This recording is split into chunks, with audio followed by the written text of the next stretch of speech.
And we're back. Look at that. All right, my friends, it has been a very, very, very, very long time. So let's just get started on a few things. Where have I been? What have I been doing? And has it worked? So around 6 months ago, I moved into this space at 368 Broadway. Basically to start something brand new, a whole new production company that was based around doing real projects and being more than just an independent creative director and commercial director. For those of you who don't know, 368 Broadway is basically the most storied YouTube creative building in New York City. This is the home of Casey Neistat, Brett Conti, and the quote-unquote Diane Fink Film School.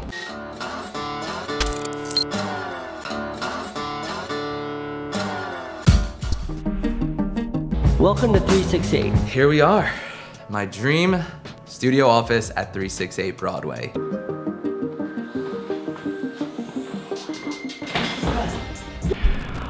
This is basically the home of so many different YouTubers and creatives and painters and just people that are doing what they love for a living, for their full-time job.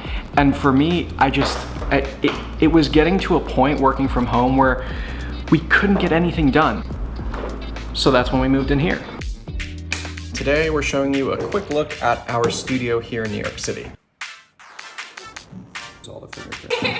When you come in, almost always, the first thing that'll happen, we take a picture and we put it up here. These are our production carts that we use for production. The goal was always to be here at 368 in New York City as a home base, as a place to build our commercial business and finish the collector series, post all 5 episodes, edit all 5 episodes. I think photography is essential in the watch community.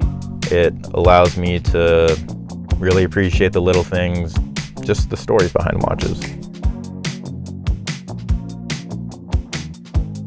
This is like a forever watch with a forever person. The Lady Datograph Lumen is the watch that I wore when we got married. Having this place was about building something scalable, building something that we could be proud of as a company and as a production unit. Bringing the Marcus Adolph brand from Marcus Adolph to the Perpetual Motion Pictures brand, a production studio like this one that can actually take on big projects and not feel overwhelmed. So what were the primary goals of starting the company aside from stepping up and moving up? Editing. We needed a place to just put these computers down, sit down at a table, and get it done. We had to finish a commercial project for Provident Jewelry. We had to deliver excess material to Doxa from over a year before, and we had to finish the collector series. But if I'm entirely honest, it didn't go according to plan. So, collector series basically sat dormant until we pulled Isabella in 2 months in. But we did finish all of our commercial obligations pretty much immediately.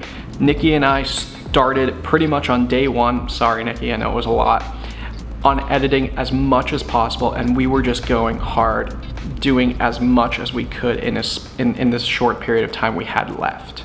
And it couldn't have worked out better. Some of the Doxa footage just looks absolutely beautiful. Our Provident Jewelry commercial is running live in Florida on television. Like, these were things that I started on, and like, you can't not finish like that. That you have clients, you have people that are relying on you. And from a creative standpoint, your job is to create something that people watch, that people enjoy. And if it's sitting in your computer not being edited, nothing's happening. But then something happened.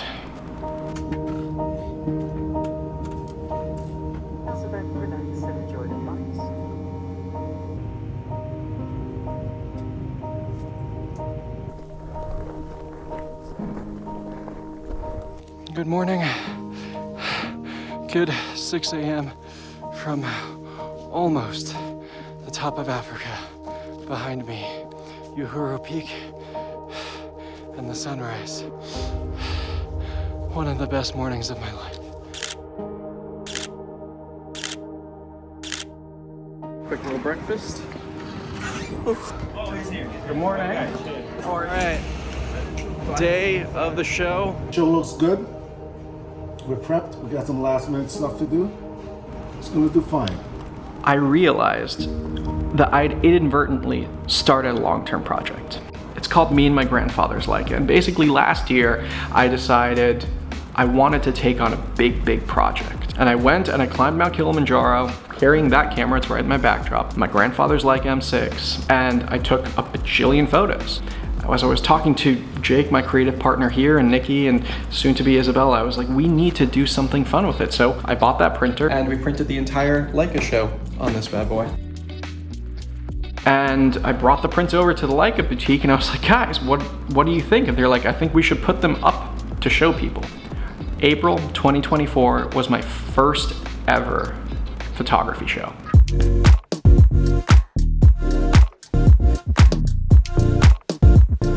Even though film has always been the primary thing, photography, it's always been the center. You take photos on your iPhone, you take photos on your camera, you take photos on my grandfather's camera, whatever it is. Even in cinema, we're taking 24 photos every second, 2398. Everything gets condensed into a single thing, and that's one frame. And being able to share those frames, the ones that have mattered a lot to me, if you had told me a year ago that I was going to be doing a photography book on film, I'd be like, that's insane. But here we are. So now that I've explained all of this to you, we gotta figure out what's next. What's next for this? What's next for this? And what's next for every idea that I have up here? Look guys, nobody knows what's gonna happen tomorrow. So I have all these ideas and we have a business plan and we have plans to do videos for you guys. But at the end of the day, as I look forward and I think of where we want to be in 6 months, in a year, in 5 years, even in 10 years, we just want to keep on telling amazing stories in the most human and emotional, raw way possible. So let's keep doing that. To just live a life where you're always on the move and doing something new and exciting each and every day. I just can't imagine living a different lifestyle now.